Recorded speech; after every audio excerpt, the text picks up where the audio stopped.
I'm Mar Herrera. And I'm Karel Herrera. Welcome to Stories of Strength, where we interview people who have overcome great challenges in life. And maybe you can learn a thing or two on how to thrive and not just survive, especially during difficult times. Our guest for today needs no further introduction because he is well known by every Filipino.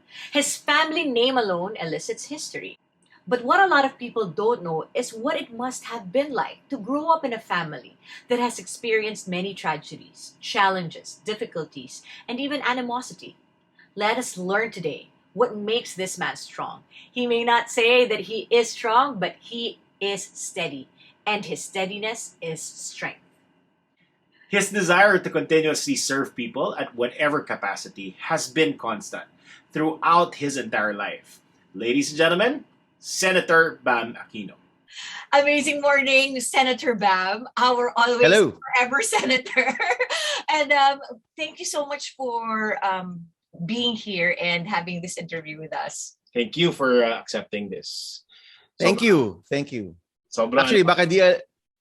hindi alam ng mga viewers ninyo na malaking part kayo ng buhay namin. Because my wife has learned so much from you during her time in Chowking, and she values all of those lessons and all of those things. And even wala na siya sa Chowking, we still talk about a lot of the things that you imparted to her and taught to her. Oh my So di nyo lang alam, pero malaking bagay kayo ng buhay namin. Inabutan naman ako dyan and sobrang You- overwhelmed. Yeah. You know it's true. You know that's true.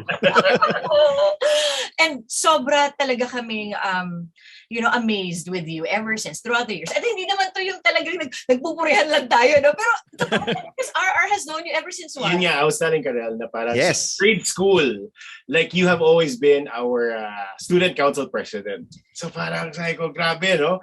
Like from grade school to high school to college, and now you are Changing still the world. yes, leading us.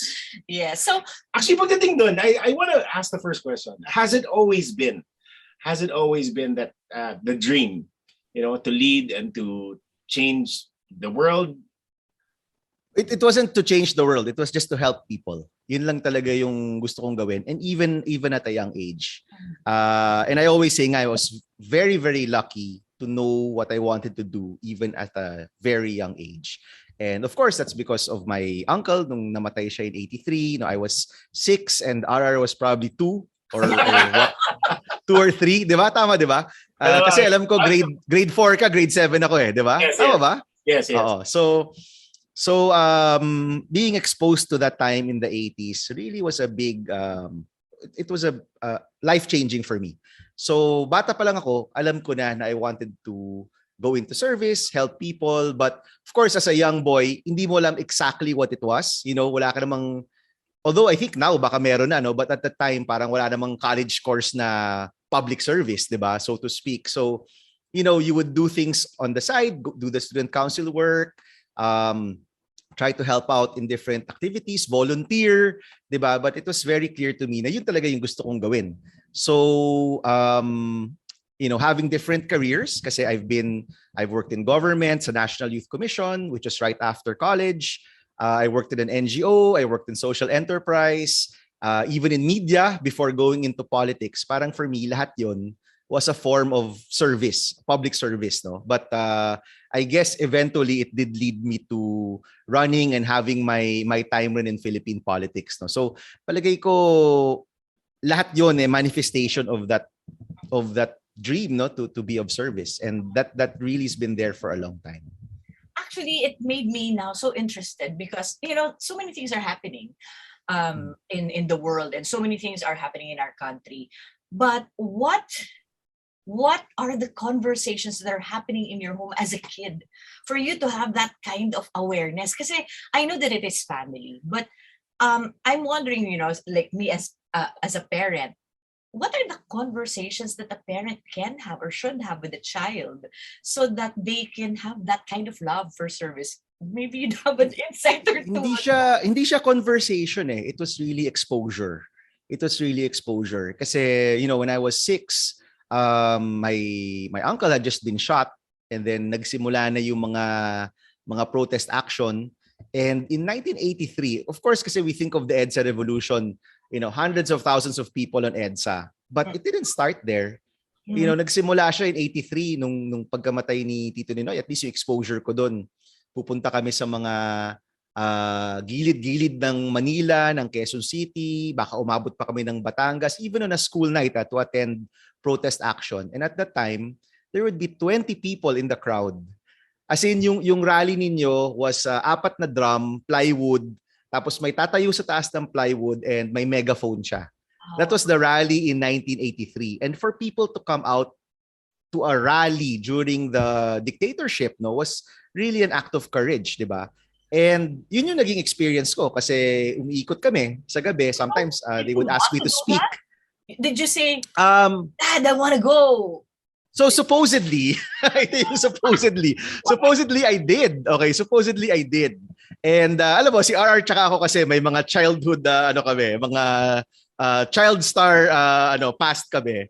And at that time, nung 6 years old ako, there was such a thing as a children's rally, which parang now sounds so crazy, di ba? Pero at that time, supposedly, kung nag-rally yung adults, meron daw children's rally on the side na yung mga anak, yung mga bata magsasama-sama. So, I was invited to speak at the children's rally. Of course, si Chris yung first choice but hindi siya pwede kasi at that time, umiikot na sa buong Pilipinas yung mga tao. So, I was asked to speak there. At the last minute, na-cancel yung children's rally. And nandun na kami. So sabi, itong si Bam, mukha namang cute at 6 years old, pasalitain na natin dun sa totoong rally. And I was really fat and round. I think I was cute at that time. Maybe not anymore, no? But, so napasalita ako dun sa totoong rally. And people liked it. So I was 6 years old. So from then, nag-start na yung speaking ko at rallies all the way until the EDSA revolution till I was 9. So there was even a summer, kami ng tatay ko, nag-island hopping kami sa Visayas. 4 lang kami attending all of these different rallies. And again, as a young boy, it was exposure. It wasn't a conversation. Hindi siya, anak lalabanan natin yung diktadurya. Hindi ganun eh. It was just, seeing people coming out, seeing the difficulties of our country. Kasi syempre, napapaikot ka rin sa buong bansa.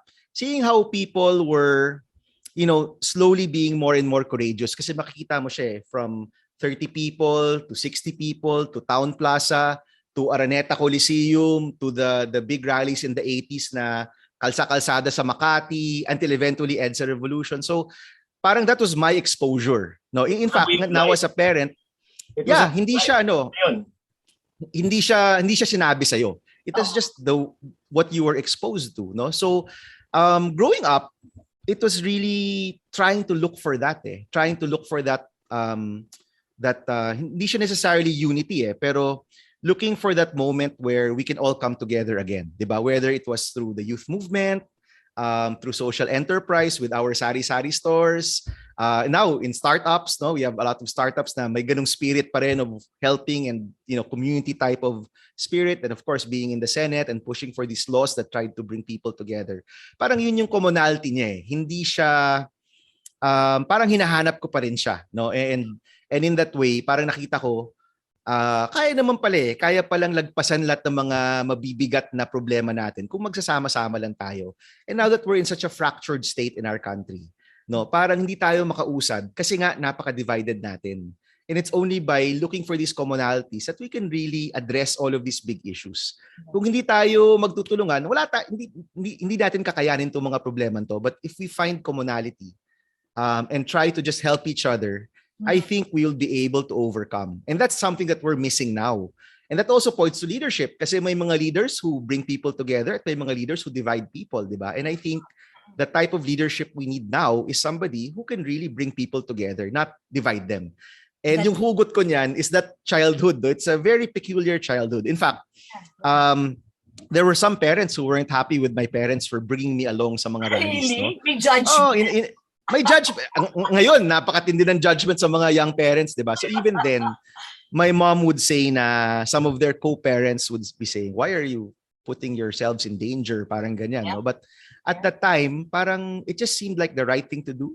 Honestly, I never felt I was in real physical danger, but I know it was yung danger in the sense na baka mawalan ka ng kaibigan, or baka in the case of my dad, mawalan ka ng kliyente, parang ganyan, di ba? But I'm grateful to them for having brought me around during that time, kasi doon nagsimula yun eh. Doon nagsimula lahat yan. And ngayon nga, ang panghihinayang ko sa mga anak ko is I'm not able to expose them to our country, no? To how things really are, because we're on lockdown. 'Di ba? So parang alam mo yun, like I had dreams of maybe at this age, si Rory, our 6-year-old, pwede ko na siyang dalhin sa mga Gawad Kalinga sites, though we can attend build, no, to build houses for other people, yung ganyan, 'di ba? Or you'll do some work in far-flung communities with other social enterprises, madadala mo siya doon. And maybe even just trying to do something similar to what I experienced, na hindi siya this is how it is, o ito A, B, C, D, E, pero yung ipapakita mo talaga kung ano ba talaga yung nangyayari at ano yung pwede nilang gawin, no, in that sense. Right. Now, sir, if you're going to look at, the stories that you have, growing up, etc. Now, there are a lot of things that the public would know about your family and about your life. But if I may, siguro pinpoint on, a couple of obstacles or challenges that you went through that you've overcome. So maybe you could share that story with us. What are the challenges, obstacles you've overcome? What did you do to overcome them? Well, I think one thing that a lot of people don't maybe realize, or maybe we're preparing kasi for the August 21 activities, no, and kunyari si Tito Ninoy, people just remember the tarmac, no, people remember him getting shot and assassinated, but people forget that he was in jail for 7 years and 7 months, no, before being in exile for 3 years. So practically 10 taon siya tinanggal, no, from the public eye, di ba? I remember some si Senator Pangilinan, who's like one of my mentors, no, si Kiko, telling me na at that time he was in the student council of LaSalle, and when they heard that a certain former senator, Ninoy Aquino, was coming home, di nga niya kilala eh. Kasi isipin mo, I think nasa high school siya, or maybe he had just been in college, and for 10 years nawala si Tito Ninoy, no? So, people have that misconception na he was expected to be a hero coming home, when the truth was he was largely unknown already, just known by maybe a few of the family and supporters talaga. But a lot of the population, especially young people in 83, had sort of forgotten him na, di ba? Nakulong siya eh. Ang tagal niya nakulong, ang tagal rin niyang nawala. Wala namang social media at the time, although they were passing around the Betamax tapes of his speeches quietly, no? But definitely the public didn't really know about him. People forget na during the time that he was in jail, my dad said na lahat ng kliyente niya umalis kasi dangerous to be associated with an Aquino at that time. My mom would say na pag nag-grocery siya, yung mga kapitbahay daw nila, nakilala nila, iniiwasan talaga siya kasi baka mapicturean daw ng authorities, nakausap siya, no? So you go through this time. Of course, people know about the assassination, EDSA revolution, Tita Cory being president, but they forget that there's that long history of hardship and struggle, di ba? Also, that was there. Na syempre mas real at mas ramdam yan ng mga magulang ko kasi pinagdaanan nila yon. Now, one other thing that really messes me up when I think about it is that si Tito Ninoy was actually a senator less years than I was a senator.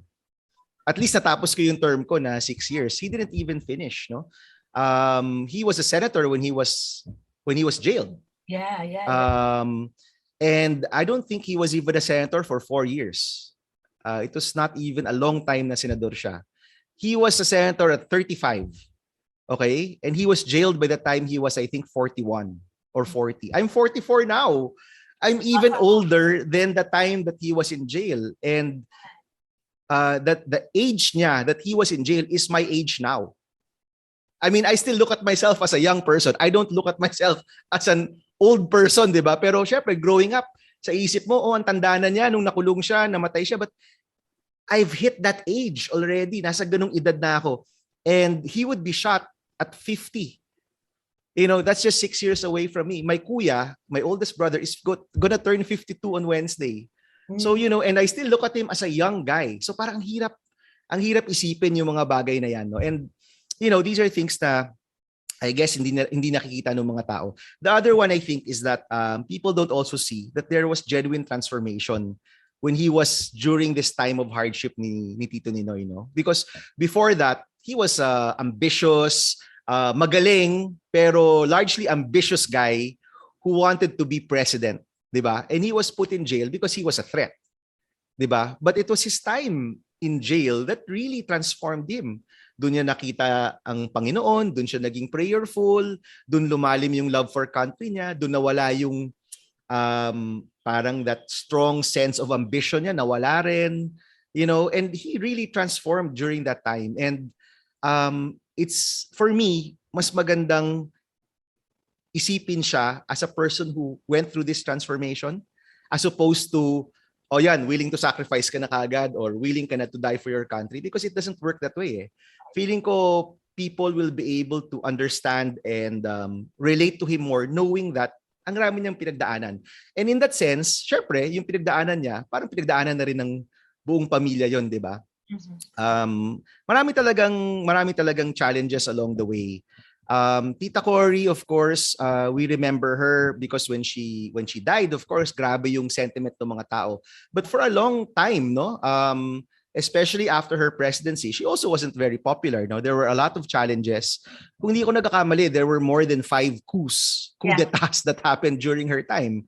Right. Sa mga edad natin, naalala natin with the airplanes and everything, di ba? Can you imagine that happening?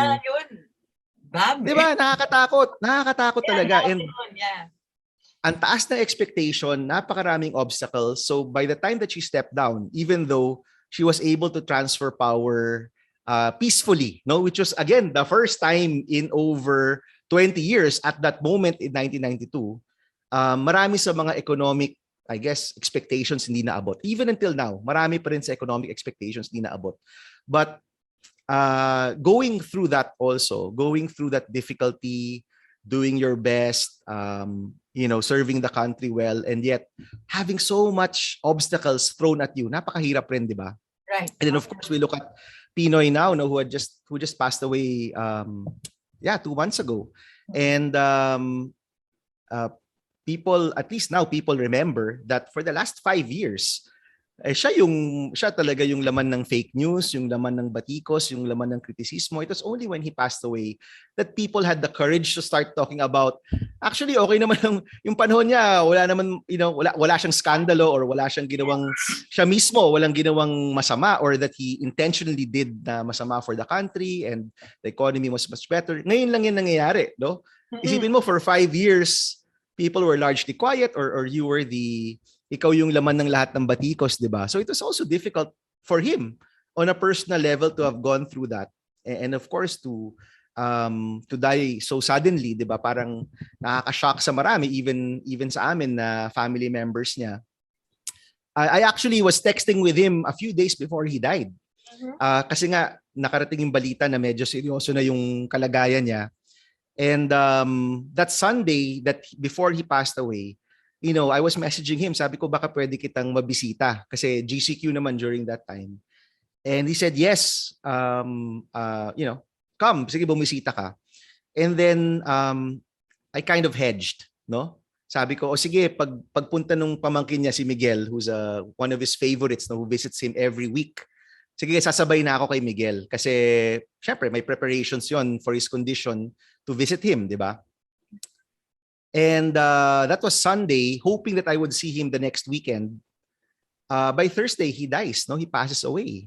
And yung first thought ko was, you know, ano kaya yung pumasok sa isipan ko na dapat sinabi ko lang, sige, I'll be there tomorrow. Nandiyan na ako bukas. Hindi naman ganun kalayo yung time sa bahay namin.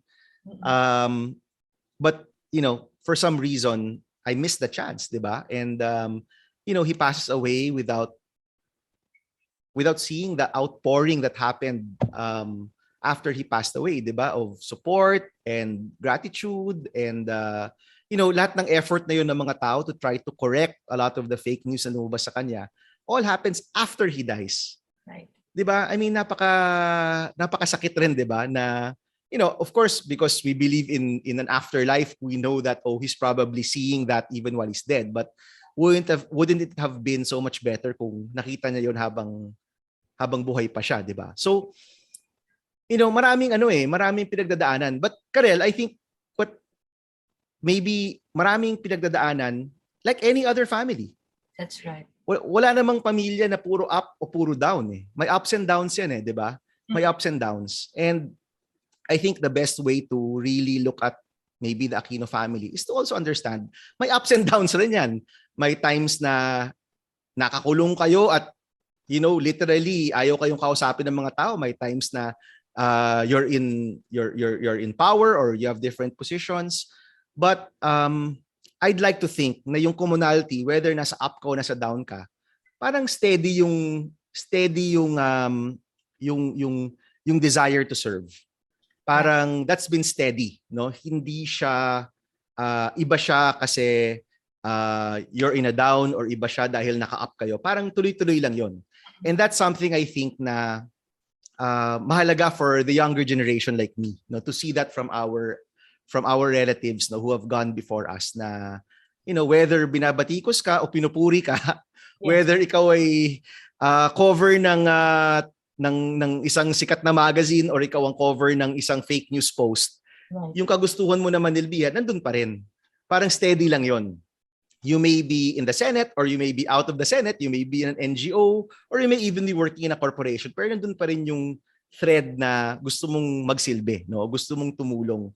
And I think that's probably the best, apart from many other gifts, that's the best gift maybe that my family members have imparted to me, na dapat tuloy-tuloy lang, 'di ba? Kasi may ups and downs ang buhay eh. Kahit sino naman, 'di ba?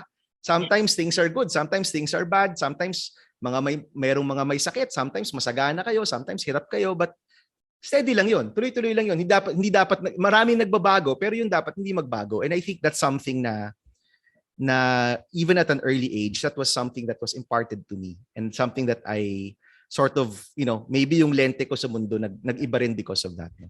Senator Bam, listening to you, sobrang nung bata ka pa lang, you were put in this life na not busy, and it's tiring. And as he said, na parang it's up and down, and I would like to zoom in on that parang down moment. So that tuloy-tuloy lang yan, but what gets you to that point again na kailangan makarating ako dito sa pagtaas ulit? Kailangan ituloy ko. Para where do you draw that power or motivation doon sa moments? So a couple of things. No, one, I think is because and again, it goes back to childhood. No, I know you guys have studied this a lot. Na a lot of the things that happen in our childhood, malaking bagay siya sa pagtanda mo. And it's that I guess kasi it's different. Like my brothers, martial law baby sila eh. 'Di ba? So they were toddlers during martial law when things were really, really hard for the country and for our family. No, ako kasi, yung time na medyo nagigising na ako or medyo nagiging conscious na ako was the 80s eh, which was leading to the EDSA revolution. So I think there's that optimism in me because nakita ko siya at a young age how even the most difficult things, kakayanin mo talaga. If people are willing to work together, if people are willing to set aside maybe their personal ambitions or if they're willing to look beyond themselves, may sense of bigness to how they view the world, 'di ba? You can overcome. Kaya mo i-overcome kahit yung mga mahihirap na bagay. So I think that has made me an eternal optimist. Sometimes yung asawa ko, napaka-optimistic mo naman. Napaka-positive mo. Ganyan, di ba? Ganun talaga ako eh. Okay, ganun talaga ako eh.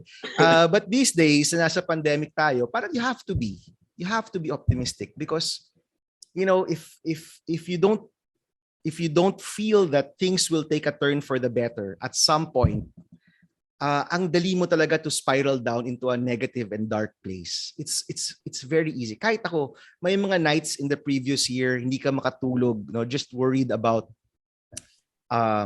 people around you, your family, syempre, nababasa mo itong mga bagay-bagay, nagkukwento yung mga ibang tao, marami pa rin humihingi ng tulong, so nakaka-apekto pa rin yan eh.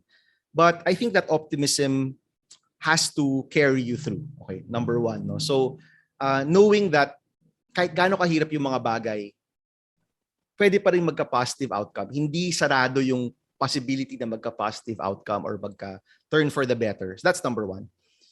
Number two, I think is uh, we've seen. I'm in my 40s now, so I've seen a lot of ups and downs. Alam ko na may up, alam ko na may down. Wala namang down forever. Wala rin namang up forever. It's true. But at some point, magbabago rin yan. 'Di ba? So parang having enough years under my belt to say na relax lang, don't worry, things will get better. 'Di ba? Things will get better. And even just that idea that you know in your heart that things will get better or you make it better. 'Di ba? Already is something na to look forward to. Third, I think is really faith. So in 2019, we didn't make it to the Senate. I honestly thought I would win. a lot of us thought I would win because yung polling ko was okay naman. Okay naman siya leading to the election day. Of course, it was a shock that we didn't make it. But the Monday of the election, so by Monday night, alam mo na yung results, more or less. Hindi pa yan official results, pero alam mo na kung saan papunta. So by Tuesday na pala yun, Tuesday madaling araw, alam mo na di ba? The Saturday before the election day, nagpamisa kami, no? Nagpamisa kami. I have a cousin who's a priest, so we had a small mass with the family members and the campaign team. And during that mass, nagdadasal ako. And yung pumasok sa isipan ko at that moment was, whatever comes next is yours. Okay, this is the phrase. It entered my mind while I was praying. And yung yours dyan is with a capital Y, meaning kay Lord. Okay, whatever comes next is yours. So I wrote it down in my notebook. When I got home, sinulat ko siya sa notebook ko, whatever comes next is yours. That was Saturday. So by Tuesday, alam mo nang talo ka, di ba? So syempre, may konting shock yan. Syempre, medyo stunned ka nung una. Pero no kidding, siguro by Tuesday, Wednesday, I was reflecting on it and, yung whatever comes next is yours. Di naman yun pwedeng whatever comes next is yours, basta okay lahat or basta good times tayo. It's really whatever comes next, di ba?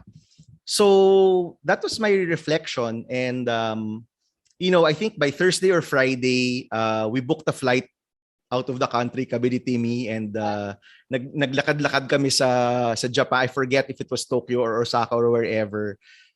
Even yung tatay ko rin yung nagsabi, baka gusto mo munang umalis for a few days kasi, the media was also trying to get a statement and everything. It was getting very difficult here. So we were there, we were walking around and, sabi ko, alam mo, kailangan tanggapin natin yun yung whatever comes next is yours. Hindi yun selective. It's really whatever comes next. Kung ano man yung nandyan, kay God yan, kay Lord yan, no? So that really helped. Second is, I analyzed myself because a lot of people who lose are Karel, no? Nagiging bitter sila, nagiging depressed sila, and I totally get it. It really happens. It takes them time talaga to process, no? Such a big thing na nangyari sa buhay nila. And I was looking at myself and I said, alam mo, hindi naman nawala yung pagmamahal ko sa Pilipinas. Kahit sabihin mo nang I wish 300,000 more or 200,000, I forget na daw, parang 200,000 more people voted. I wish, of course, who wouldn't want to win? Pero parang hindi naman nawala yung pagmamahal ko. So again, it goes back to, dapat steady ka lang, and if God says, huwag ka muna dyan, dito ka muna, then you have to accept and say, okay, dito muna ako. And, after that, we put up a few startups. We focused on shortly after, nagkaroon na ng pandemya, di ba? So a lot of pandemic response activities. And now, of course, trying to bring different groups together again politically. So parang tanggap ko yon na, okay, wala ka muna dyan. Kung nasa Senado ka, iba yung magiging trabaho mo. Ngayon na wala ka dyan, iba naman muna yung kailangan mong gawin. Right. Diba? And all of those things, my childhood, my history, my faith, I think all of that really allowed me to even grow during this time. A lot of people are saying, "Oh, you look so good. You look so good now. Ano ba nangyari?" It's 6 years not be. It's 3 years. 3 years not being in the limelight, not being in social media, not having to address, the day-to-day concerns, being able to do things that you like, being able to serve in different ways, no? Nakaka-refresh talaga siya eh. And ngayon, nakikita ko talaga, more than ever, in this pandemic, kung negative talaga yung pananaw mo or you really are hard on yourself and on what's happening, makaka-apekto talaga siya sa health mo eh. It affects your health, it affects your relationships, That's no? That's right. And we have to find ways to get that joy, eh, di ba? For me, during this pandemic, it was doing something. Right. At the start of the pandemic was really hard. We had a couple of COVID scares here in our home. Mahirap talaga siya, mabigat siya. And there would be nights di kami makatulog ng asawa ko. Like, nagtitinginan lang kami sa kama. Parang, okay, gising pa si Timmy, gising rin ako. 2:30 na, 3 o'clock na. Diba? But, the next day, we check on our groups that were doing relief work. At that time, last year, yung doing the PPEs, getting the PPEs to the frontliners. Eventually, we launched one of the startups that is trying to help people get jobs. Alam mo yun, parang doing something does actually bring out that positive spirit again. Kasi nagkaka-sense ka na meron ako makakontribute, no? Meron ako magagawa. Hindi ako helpless dito, di ba? It could be very small things. It doesn't have to be earth-shattering things, di ba? Yep. Yeah. And what I love about what you're saying kasi is like, you have to do something. Because a lot of people would think, for me to be better, especially going through something so tragic or difficult such as a loss, would probably be something as grandiose. Siguro, kailangan siguro magkaroon ako ng sabbatical or magpunta ako ng Tibet. Yung ganun di ba? To do something, pero grandiose. But what you're saying is, no, at the hardest times, you just did. Or regardless of what the outcome will be, whether you see it or not, you just need to do something. Yeah. Exactly. Alam mo, nung first part of the pandemic, natuto ako magluto ng mga 5 new dishes. Ako yung nagluluto nung first part of the pandemic.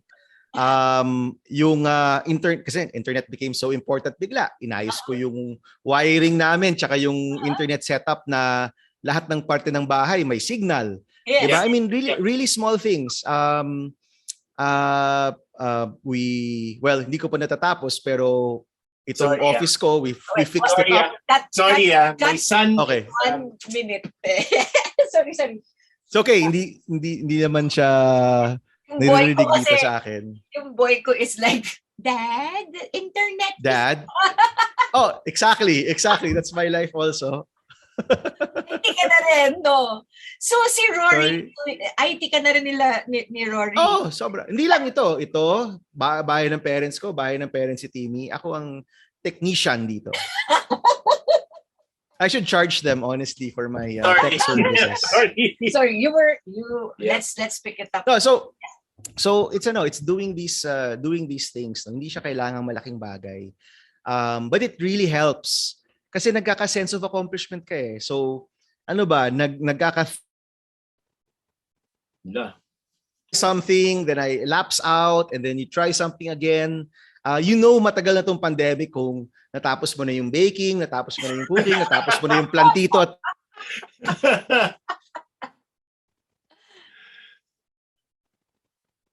Hello, guys? You there? Hello? Yeah, okay. So, I think baka ako, sorry, your internet connection is unstable. Baka that's me. So, you've done all of these things, but they do bring you a sense of accomplishment kahit paano. You finished a series, you finished a book, you finished a video game. These little things, they really help. But for me, yung pinaka-gratifying was really starting a new project.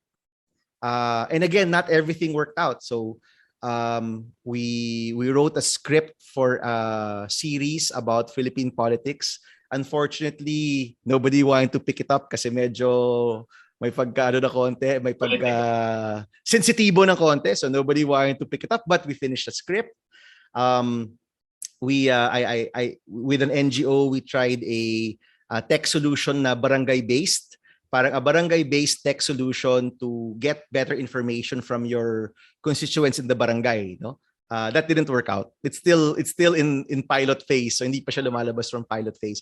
But for example, si Pass a Job, we launched Pass a Job, which is an app that helps people get jobs through referrals of your friends. No? And your friends, if they refer you at makukuha ng trabaho, they also earn. So we launched that last April or May. So it's been up for a couple of months already. We have a few thousand people on the app. Yun, na-launch yun. Dahil sa chikahan namin ni kumparing Ding Dong Dantes, we put up a game show na for negosyantes, yung Dong Bam Nego Show, which we do on Facebook every week, which is again, it's just something nice to do kasi nakakatulong ka at the same time nag-enjoy ka rin. Yeah. You do all of these little things and they may lead to bigger things, they may not. Pero palagi ko in this pandemic, mahalaga na may sinisimulan ka eh. Diba? Yeah. At the same time, you're the tech support for your parents, you're the emotional support for your wife, you're the playmate of your children, diba? So you're juggling different roles. Honestly, bago tong ECQ, I started to become more active again in the political realm kasi malapit na yung filing of candidacy in October, no? So medyo may ganung groove na rin siya. Then suddenly we're under ECQ for 3 weeks, no? Who knows, baka ma-extend pa to. Yeah. And nakakaano talaga siya, nakakagulo. So people who are feeling so trapped or so down, it's normal, no? It's kumbaga ano siya, everybody's feeling this way. But I guess the but lang is we just really have to find ways to be able to overcome it, 'di ba? We have to find ways to be able to and I don't think kasi it's bringing back what we used to have. I don't think we're gonna go back to that. Yeah. It's really accepting where we are now, not being afraid of the future, diba? But really trying your best to make do with where you are. Kasi feeling ko a lot of the sadness and depression comes from looking back and seeing what we've lost. Like my kids, no? Ano yan, nung una, Daddy, I hope we can go to Disneyland. Ang taas na pangarap. Oh my Wow, ang taas na pa. And then naging, Daddy, I hope we can go to the beach. Beach na lang, kasi dito na lang yan, di ba? Alam mo na ngayon kung ano yung nila, Daddy, can we go to the mall? Go to the mall na lang. So, from Disneyland to Eastwood na yung kanilang pangarap, pababa ng pababa. Eh kahit Eastwood, di ko sila madala, di ba? Alam mo yun? But kahit paano, you find ways to, like the other day, we were trying to fly a kite. Siyempre, di naman kami makalabas ng bakod, so di kami makatakbo sa kalsada. Oo. Pag lilipad kasi ng saranggola, kailangan medyo mahaba-haba yung tatakbuhin mo, di ba? Nakakatawa. We're running here, bitin na bitin sila kasi hindi sila kasi ECQ eh. Hindi ka naman makalabas ng bakod nyo, di ba? So paikot-ikot lang sila. Sabi ko, I don't think this will work. I don't think a kite will fly kung paikot-ikot ka lang ganun, di ba? But, you just try different things and maybe in trying, even just trying, maybe not succeeding all the time, meron kang mahahanap na, konting comfort, konting saya, konting joy, di ba? But, I guess, di ba? Baka may tips kayo sa akin dyan, guys, kung ano ba yung best way. I love that you're such a, alam mo parang poster boy ka ng optimism eh. And honestly, kapag later on, I'll be processing this with RR, but if we pinpoint the things that you've said, it's really that. You have grit, and that I think is something that a lot of people should know about you. That if I'm going to have someone lead me, it's someone with grit who is not just basing his leadership on emotions, on what's happening, what's not happening, but just consistently being there, having the stamina to continue to serve no matter what is happening. So I these conversations are the conversations I really wish people would listen to and have with you. And this is why we're having this. Yeah. Another side of you. Yeah, ang sarap just listening to you and all of And that. And it has always been like this. Like every conversation with Senator Bam. I know. Ganito naman siya. Whether it's dinner or lunch.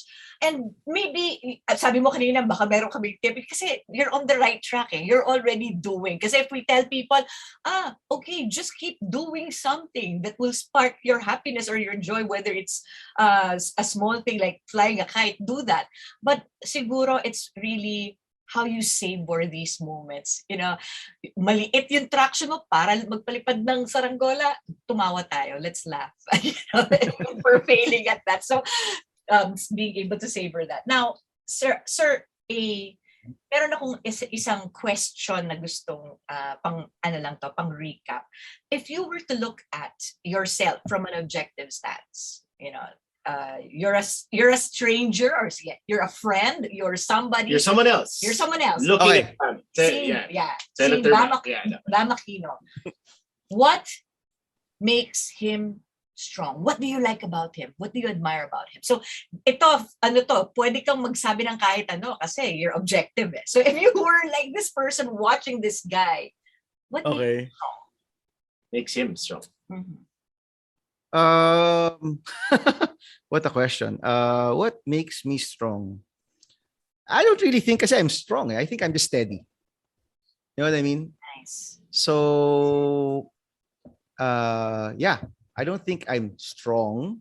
I think I'm steady. And sometimes we need steady. Oh yeah. Diba? Oh yeah. And ano ba? Siguro definitely I think I would appreciate the optimism. Definitely I think I'd appreciate the willingness to put in the work and to do the difficult things, to get to where you need to go. I'd appreciate the curiosity, the innovation, the willingness to try different things. Pero I think at the end of the day, is just maaasahan tong taon to. Yeah. Alam mo yon, kasi steady ka eh, maaasahan ka. And feeling ko baka that's what my wife also loves about me, is that yung maasahan ka, 'di ba? He's somebody that reliable, 'di ba? Hindi siya nagpapadala sa ihip ng hangin, pero nandyan siya. Handang magtrabaho, handang gawin yung kailangan gawin. 'Di ba? I've always been that way. RR naman has been my friend for 30 plus years already. I think that's probably one of God's gifts sa akin na may steadiness to my character. And alam mo 'yon, yung parang marami kasing leaders, ang daling madala left and right. Yeah. Ang daling sometimes out of necessity or fear, sometimes out of self-preservation.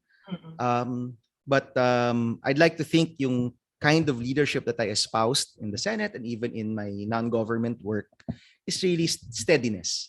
Parang dito tayo. So kung dito tayo, tuloy-tuloy lang. Diba? We're gonna get there eventually. We may not get there as fast as everybody wants, but we're gonna get there. Basta tuloy-tuloy lang tayo. Steady lang tayo. And I think our country needs people who are steady now na napakagulo. Napakagulo ng sitwasyon, napaka-uncertain ng sitwasyon. Baka kailangan natin ng mga tao na steady lang talaga. Kayang, can really put your head down and do the work. And, That's right. So, it's not all about passion. Napuno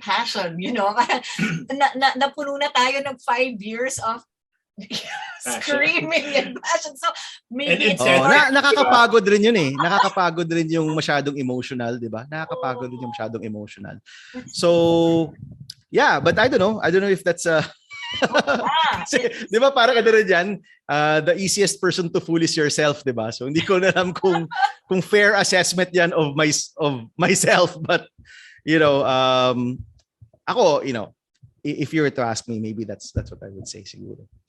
It's fair. It's very fair. And alam mo, habang nagsasalita ka, kung pwedeng, may election na ba ngayon? Pwede na ba akong bumoto? Bumoto na ako. Saan ka matatakot? Head ng 51 Hindi ko na hindi na ako mag-joke, sige. Head technician ng 51 Queensville, di ba?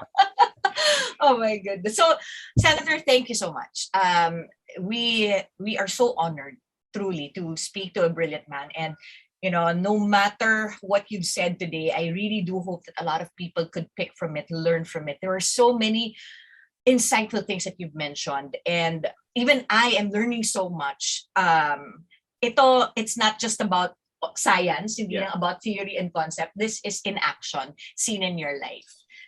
And the funny thing is, parang we have had conversations like this, alam beses na, and you still leave us in awe Yeah. you still manage to, Yeah. alam mo yun, minsan during the interview talaga ganyan lang talaga ako. Sobra ako natutuwa and I'm so inspired, and that's why we're doing this, because hopefully also a lot of people will be able to experience what we experience interviewing you. Yes. So thank you so much. Thank you. Thank you. Thank you. Thank you. Thank you, guys. And trust me when I say that you have made a positive impact in our family life also with all of the time that Timmy has spent with you. In many ways, para nag-aral na rin ako sa inyo kasi kapag natututo siya, kinukwento naman niya sa akin. So, para alam ko na rin lahat ng mga lessons and modules and activities I love na it. na-absorb ko na rin siya. So, thank you so much. Always a pleasure to see you. I'll just stop the recording lang. Based on the studies of the brain and positive psychology, people have been trained by their exposure and their environment. The brain learns patterns in how it processes information from its surroundings.